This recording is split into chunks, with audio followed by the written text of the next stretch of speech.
Hello everyone! Sinong relate sa akin? Dahil tag-ulan nga ngayon, naisipan kong mag-repat ng aking plants and finally umulan din.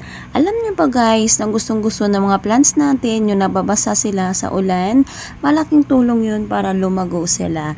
Ngayon naman, i-repat ko na yung aking aglaonema kasi nga masyado na siyang malaki sa kanyang pot. Ayan, rice hull pala guys yung gamit ko dito and din kaunting soil. Kasi yun yung gustong-gusto ng mga plants ko. Mostly diba guys, ang tagal bago umulan, kaya naninibago yung mga plants ko.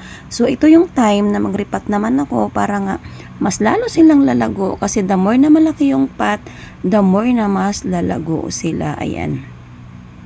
Ang ginamit ko pala dito guys is malaking pot na para kapag lumaki na sila hindi ko na kailangang palipat-lipat pa. Mostly, si aglaonema is ayaw din niya na lagi siyang lipat ng lipat. Ayan, chinek ko na guys na talaga mabuwaghag yung kanyang soil kasi nga para mas mabilis mag-expand yung kanilang roots. Thank you for watching. Bye!